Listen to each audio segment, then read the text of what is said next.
Welcome to another episode of Indiana Politics. I'm Deb Chubb, and today we are very lucky to be with Dr. Woodrow Myers, past candidate for governor in Indiana in 2020, and a longtime government servant in Indiana, as well as a physician. So, Dr. Myers, is there any other part of my introduction that you'd like to add to? I know you've done a lot. I think one of my most important jobs these days is that I'm the grandfather of Guinevere and Will, and my daughter has informed me that there's one in the oven, uh, Oh, and so I'm looking forward to this summer to meet my third grandchild. So that's high on my priority list these days. well, that's great. So, that is such an important thing. I'm not a grandmom yet, but I hear it's much better than being a regular parent. Oh, So there's a lot I'm of looking forward to advantages. it. You're right. Yeah. So I want you to talk with us today about the Democratic Party. You ran for governor, and it didn't come out the way we wanted it. But you, of course, are in very good company among Democrats in both Indiana and in most Midwestern states, anyway. Even those states that went for Biden still elected mostly Republicans on the down ballot races. So, um, so I guess, and now's the time. The Democratic Party is reorganizing. We'll have a new state party chair, and many of the other positions will change. And so now is the time to really talk about what we need to do in the Democratic Party to be more successful. And I don't think anybody thinks we can do this by 2022, whatever it is we do. So we need to think, in longer terms, and we need to think in really more radical change elements. So, what do you think? What do you think? That's my question. What can we do to fix this Democratic Party in Indiana? I think there are a lot of things that can and should be done, and I'm looking forward to the progress that I know that will be made, given the people that I know that are excited about it and willing to work hard to make it happen. We It took us a while to get into the position that we're in today. I think it's going to take us a while to get out. I'm hopeful that we can accelerate that with the right kind of energy and technology. But I think the number one thing we need is leadership at the state and local level. Enthusiastic, energetic, highly motivated, and technically savvy are people. I think those are the characteristics that we need today in order to move us forward. So what's it going to take in a nutshell? It's going to take a different way to think about local organization of the party. It's going to take we're going to need to think differently about what the priorities are and the funding sources will be of the statewide party, and then we're going to have to reconnect ourselves to the national party as well. And I think it's going to be up and down, local, state, and national, in order to create the kind of Democratic Party we need in Indiana moving forward. I think, that was really one of the big lessons from Georgia, right? It was find your grassroots connections and wrap your arms around all of the grassroots organizations that are out there and bring them together to make the work much more efficient. And I know when I tootled around the state working with candidates who were running for state legislature, we found such ineffective Democratic Party help. Right. And the structure has just, unfortunately, it feels like the structure of the party has just so deteriorated. It is, on paper, a great structure, this kind of hierarchy of, the party, the chair, then the congressional district chairs, and then the county chairs, and then the precinct committee chairs. And that, ideally, that works. But it never felt like it was working, certainly not in 2020.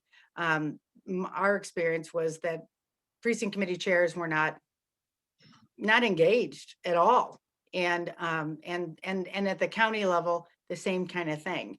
And I know you ran a statewide campaign, so you were everywhere. And I mean, are there things that you noticed that you really felt like um, came out as a kind of an overwhelming theme. Well, yeah, there were a couple themes. There's not just one. I think you're hitting on it quite well. Basically, the structure of the past is no longer serving us.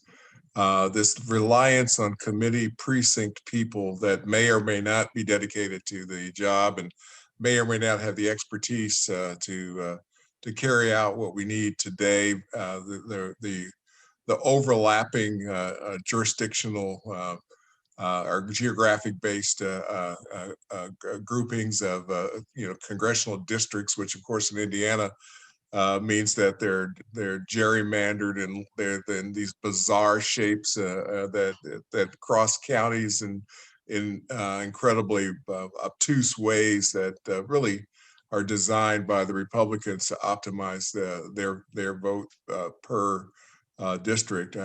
So for us to get what we need, we can't be constrained like that.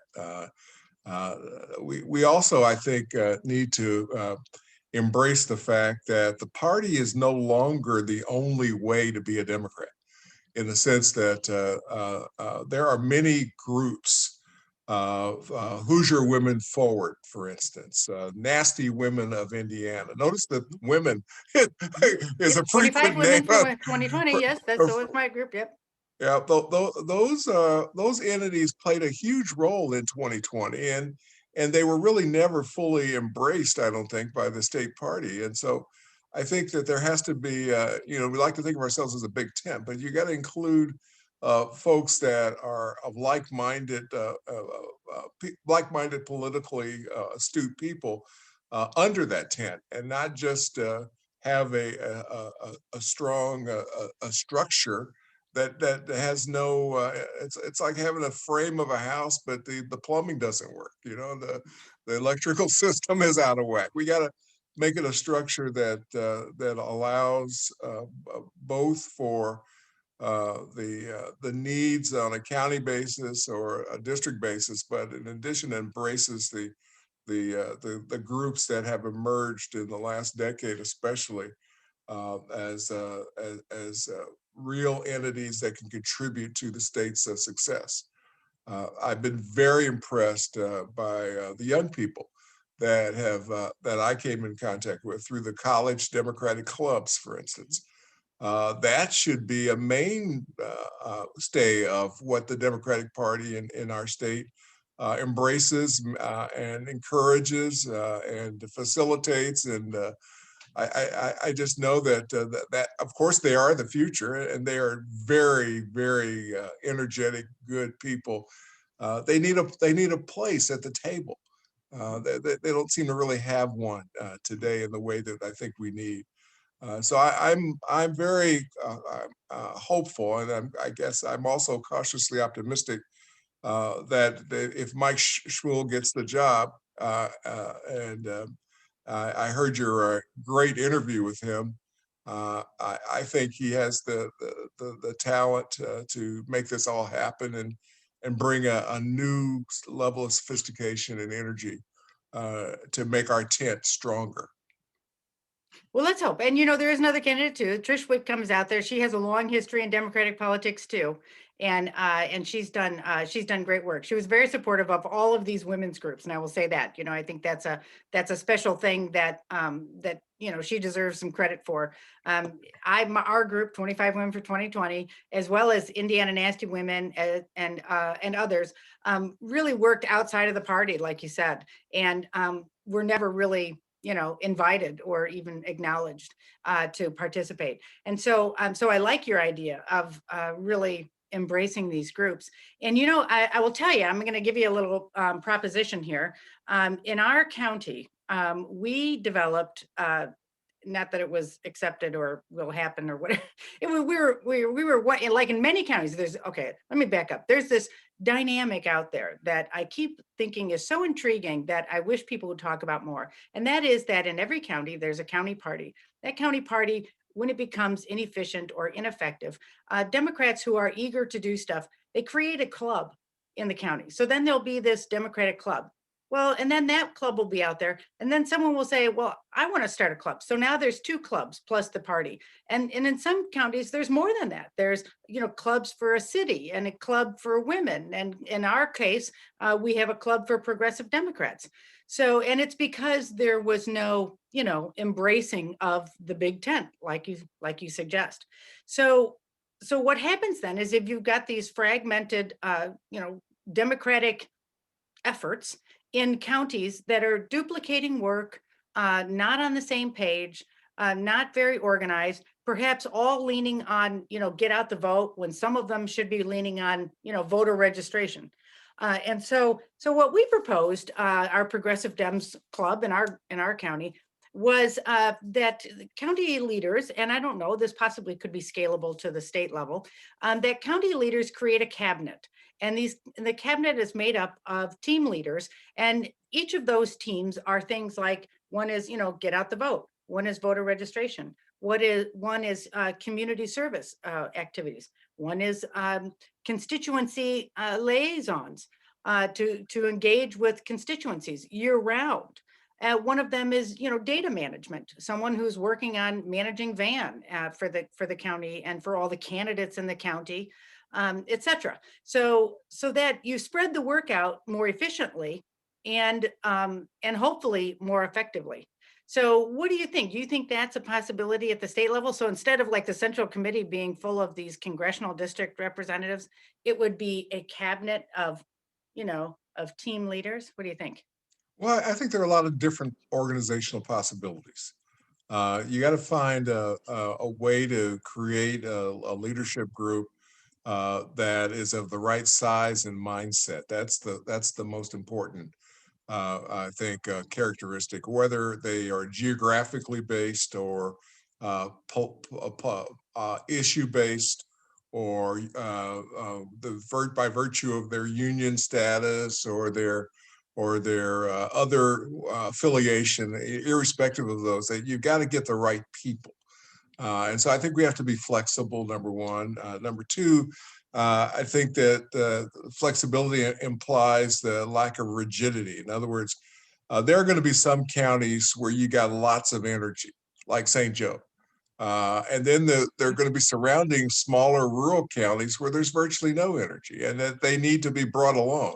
So I'm interested in ideas that I'd love to see ideas that allowed counties to function jointly.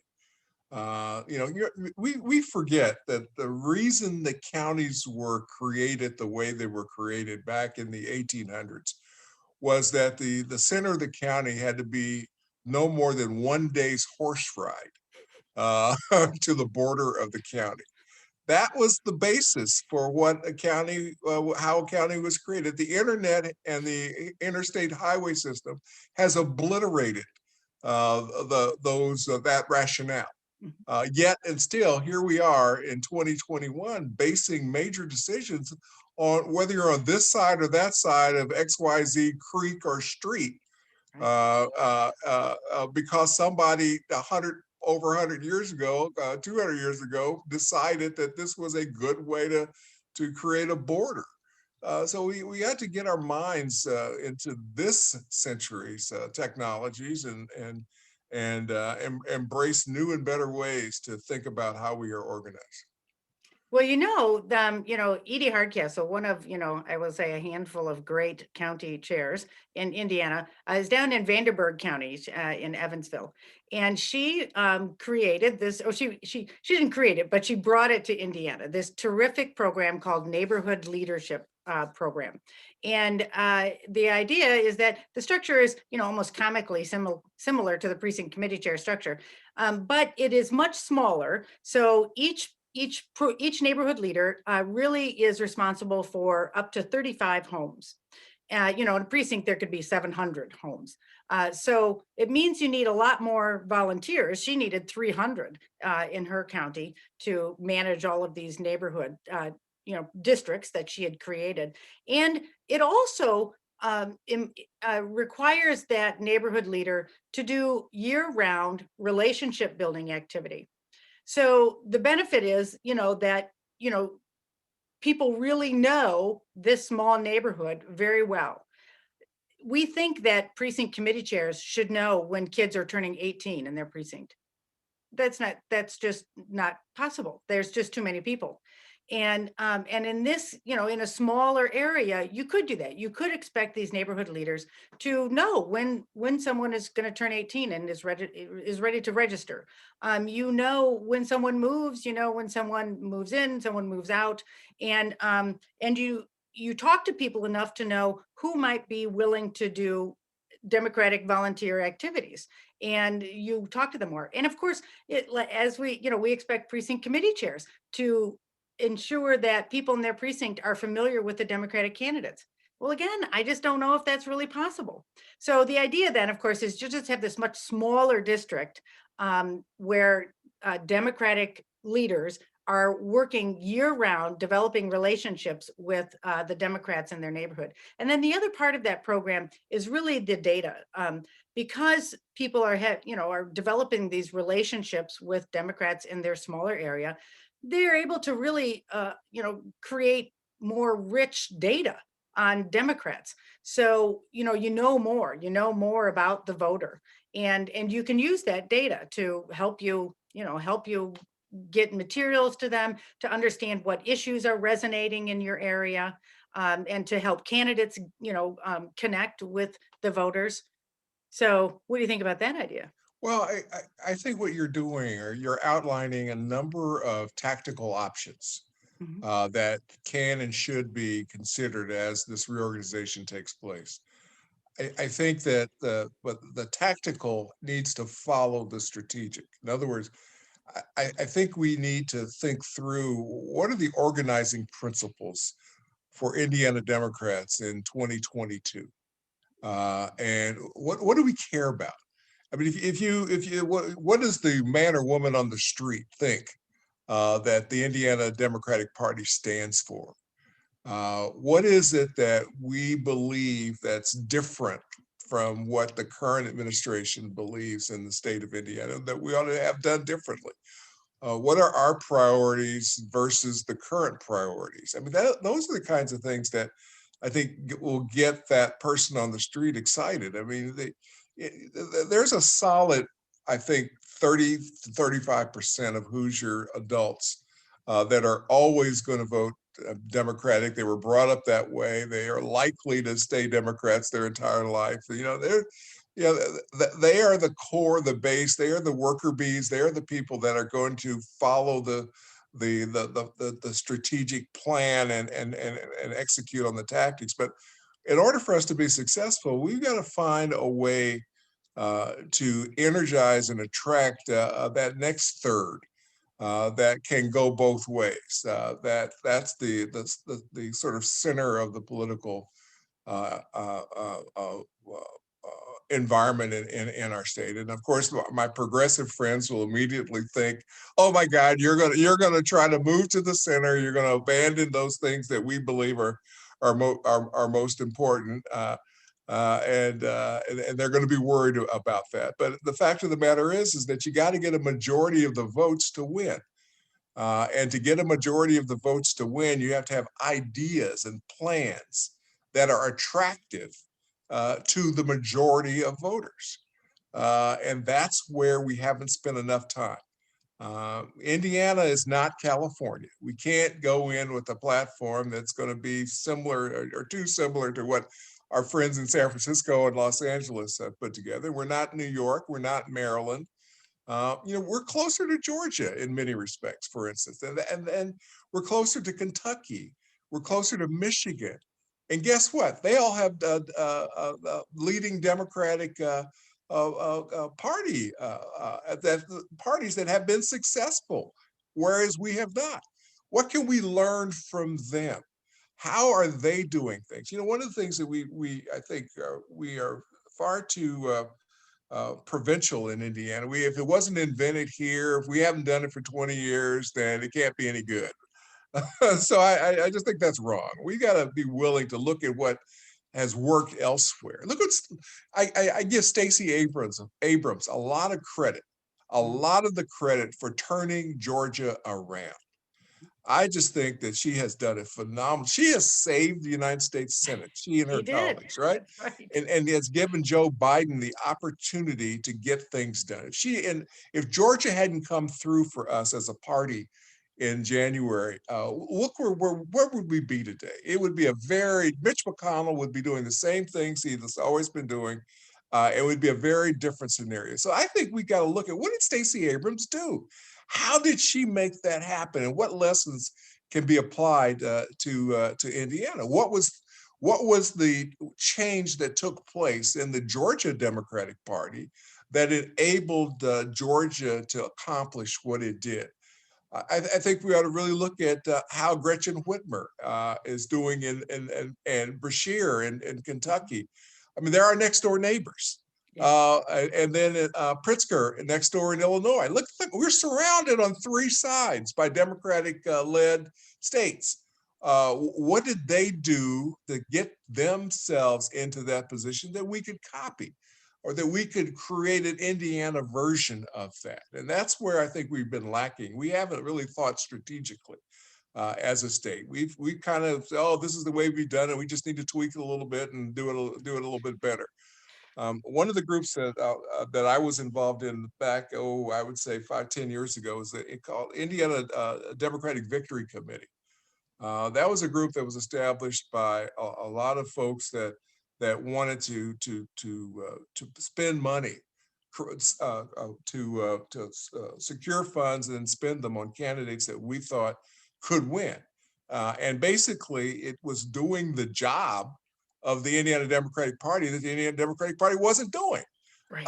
And no, we didn't like to say it that way because that just sounded too grating and too irritating to a lot of people. But those are the facts. The party wasn't raising money and putting it where it needed to go, and somebody had to do it. So a group of people stepped up and did it their way. And so I think that if we had a different kind of party that looked both inward and outward, and that was used all of the modern techniques that are available today, and brought in excitement. One of the things that you do to get people excited is you bring in dynamic speakers. We used to do a lot more of that, I think, than we've done in recent. Now, COVID, of course, has had a big, major impact. And we can't discount the impact that COVID had. Certainly, I look at it as a major influencer of my campaign. But that aside, I think that there are some exciting folks out there that we ought to get to come to Indiana, even if it's a Zoom meeting. And that's the kind of thing that will generate excitement. Jay County can participate in a Zoom. They Yeah. don't have to Right. get on the road and come. And if Jay County gets excited, then there's a lot of Democrats that we could both recruit and retain in Jay County. That ultimately means that Jay County the Democratic Party will be far more effective, efficient, and can thrive. So I guess I'm thinking about it a little bit different. I think that we've got to think about it from a strategic standpoint first, and then your ideas and the ideas of others with respect to, well, okay, if those are the top 10 things we want to get done, here's the best way to organize to make that happen. Because the form follows the function, and so I think we've got to get the big ideas out there. What do we stand for? What are we going to do? Why are we different?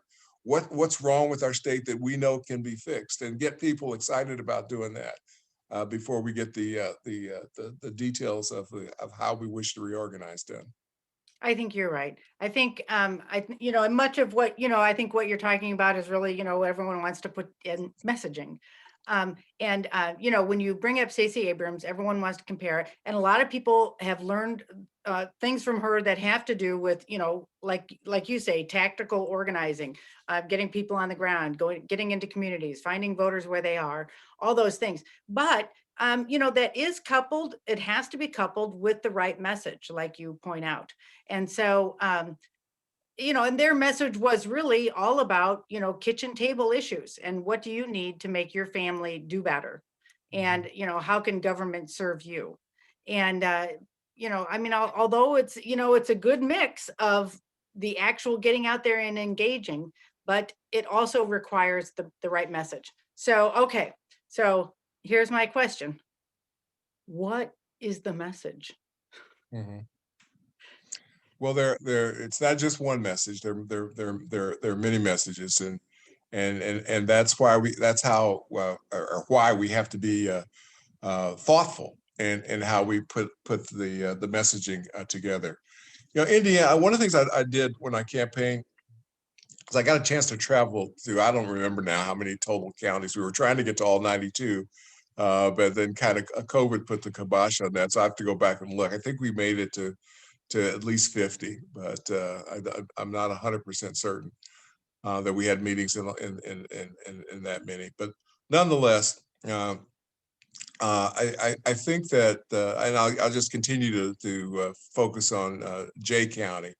And why do I focus on Jay County? Because when I got there, they had a dinner for me, and they said that no statewide candidate that anybody can remember had ever come to Jay County.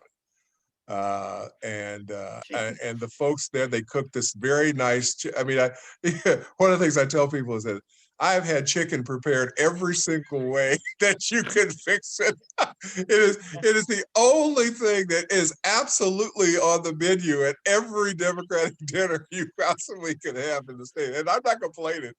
Uh, but nonetheless, they cooked a nice chicken dinner, and we had a great conversation. And the people were just so genuinely excited to have a statewide candidate. And we talked about the problems of the county, the opportunities in the county, and it really kind of became my model for this is clay that can be molded and shaped. And if we find the right way for this block of molded, created clay that's been put through the kiln and it's glazed into the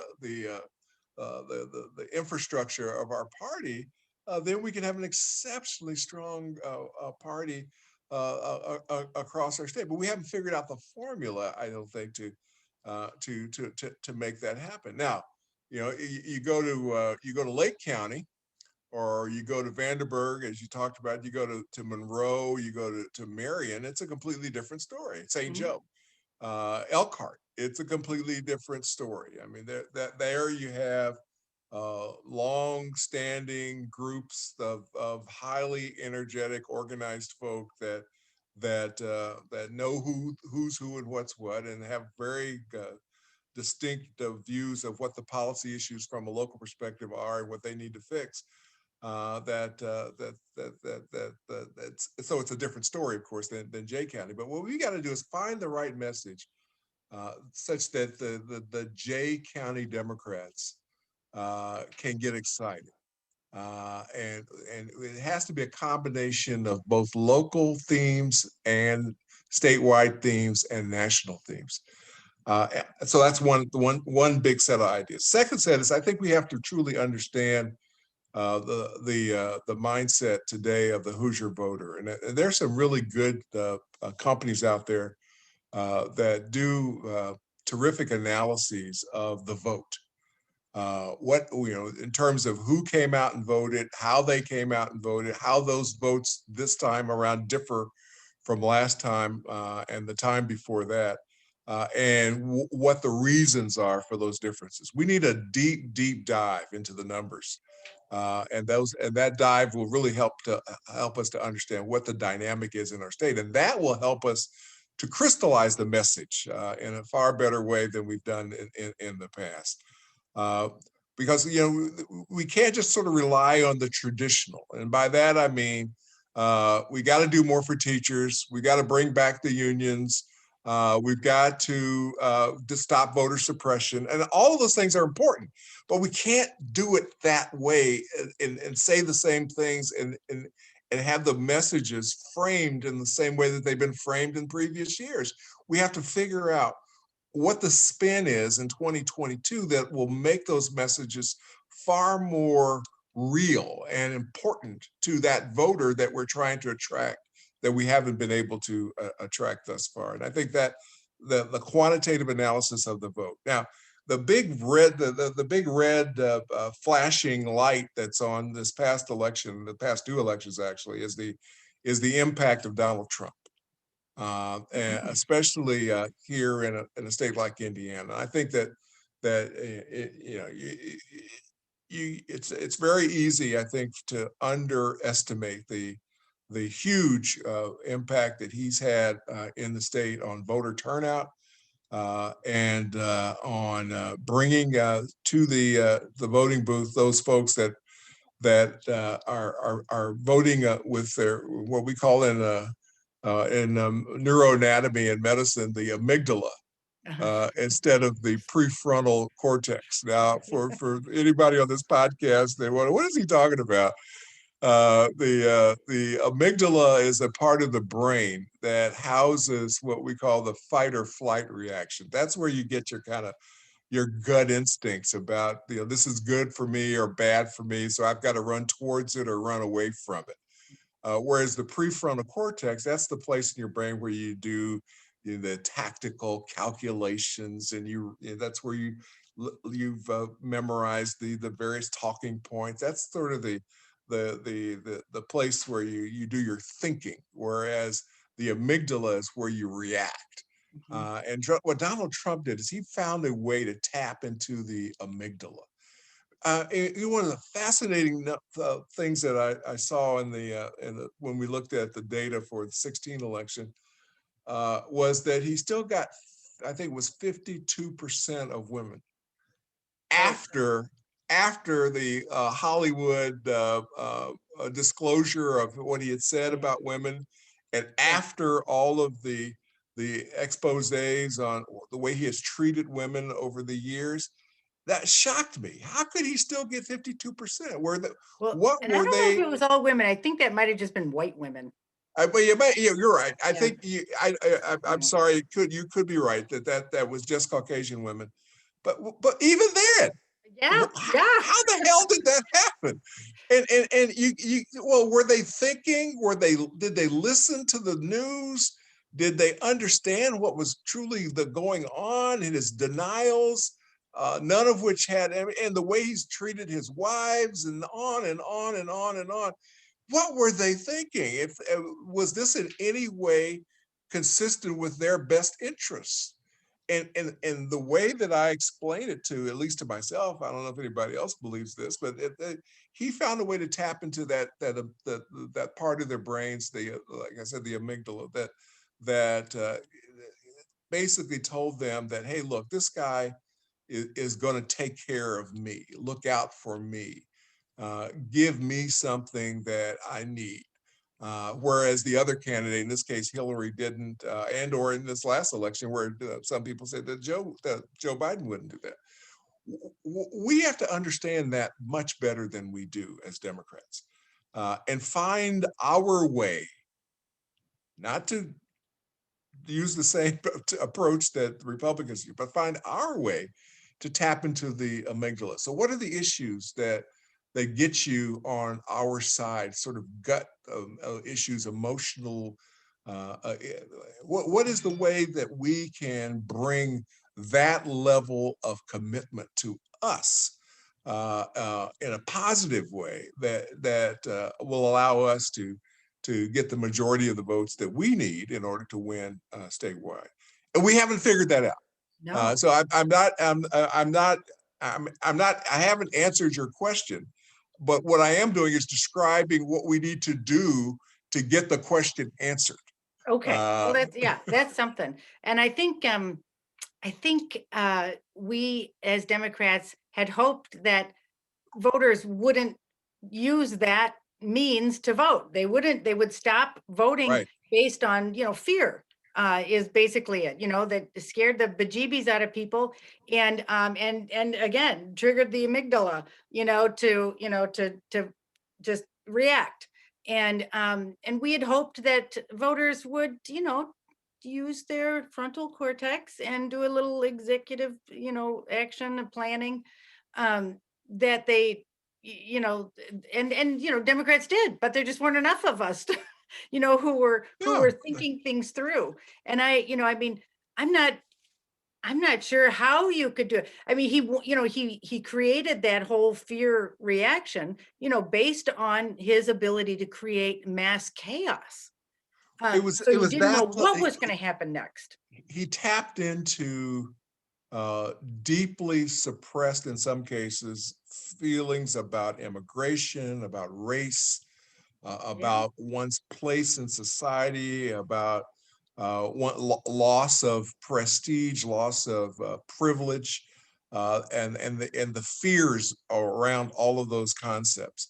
That's what he did, right. and we did not find a way to turn that from his advantage to ours, and that's where I think we've got to rethink our strategy to tap into the fight or flight reactions that people have.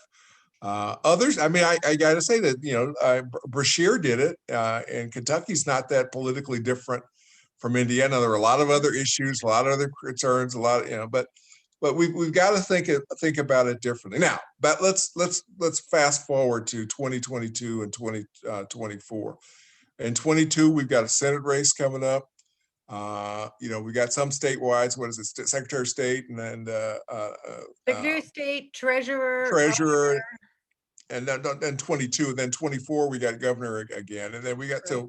we got two Senate races coming up in 22 and 24. And then of course the cycle repeats itself from 20 and 24 as well. So we and then I think you when you talk to Mike Shmuel, you covered a lot of the issues surrounding the legislature. That's where I think there needs to be an immediate look at that, because finding the right candidates to run in 22 is a job that should be going on right now.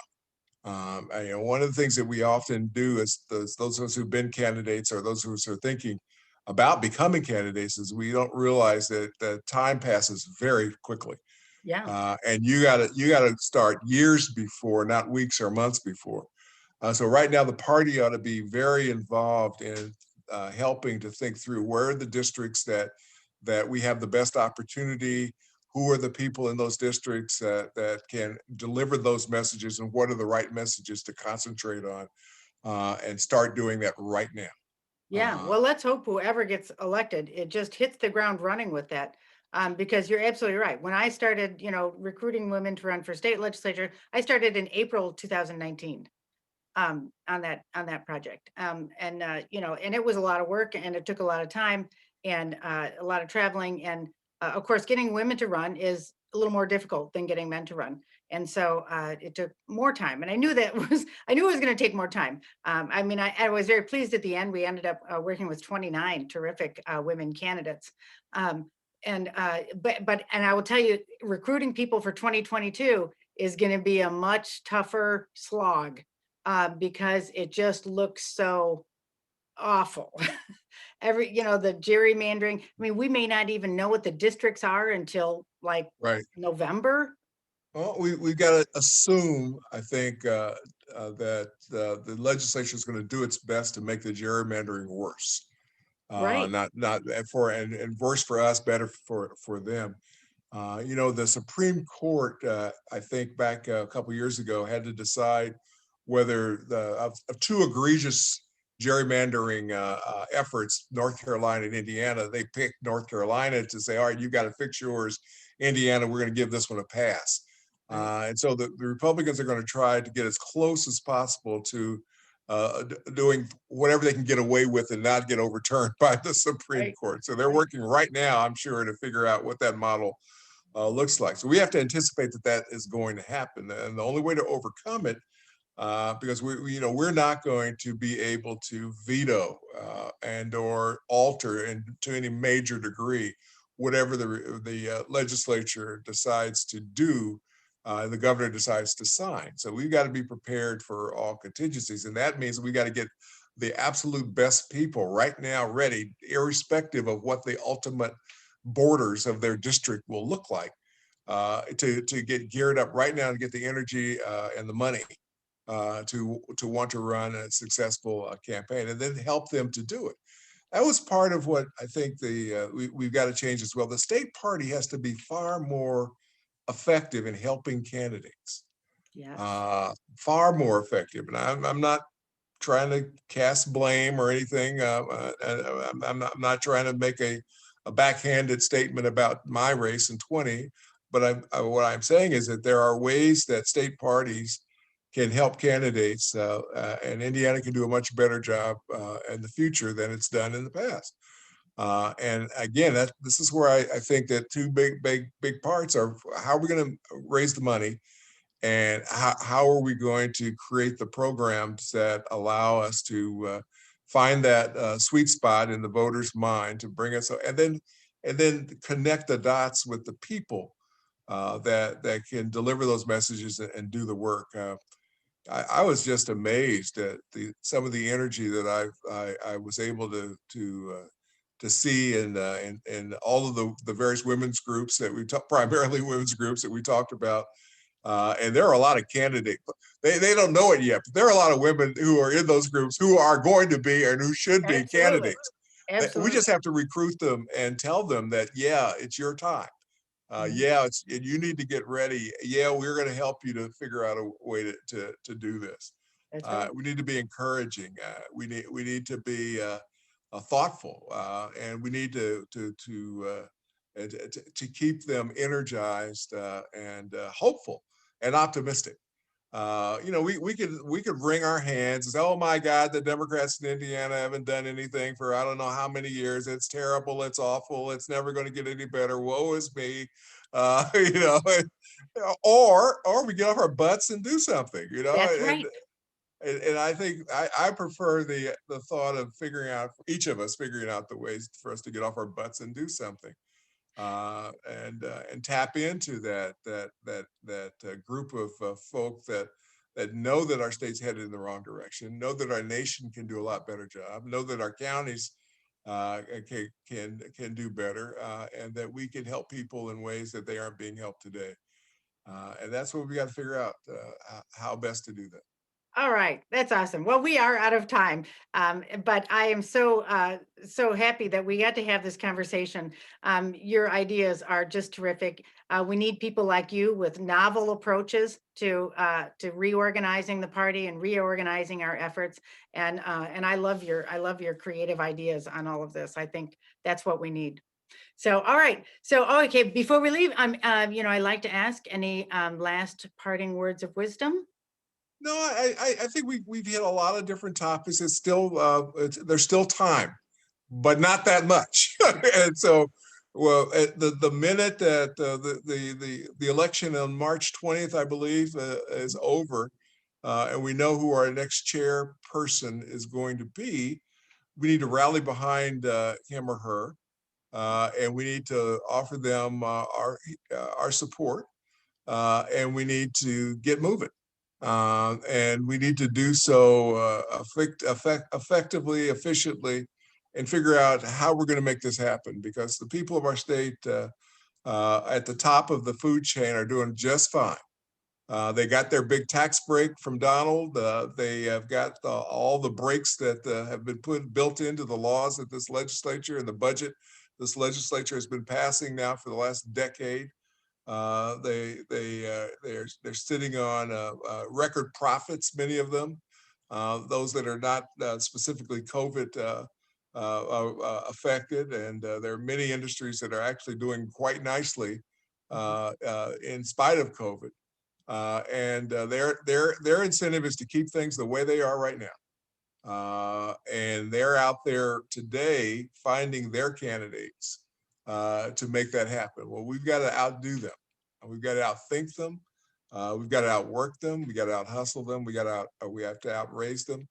And that's the way we get things to change. And that's the way we make our state the state that it needs to be.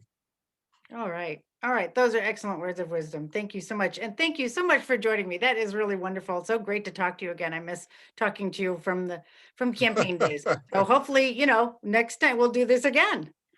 Well, I'm going to figure out what my part of the is. I'm getting what they call long in the tooth, so I'm not one of those Energizer 30-year-old Energizer bunnies that we've got out there today. Well, you've got But lots of I wisdom could to certainly offer. be supportive. So thank you. That's great. I All right. appreciate it. All right. Take care.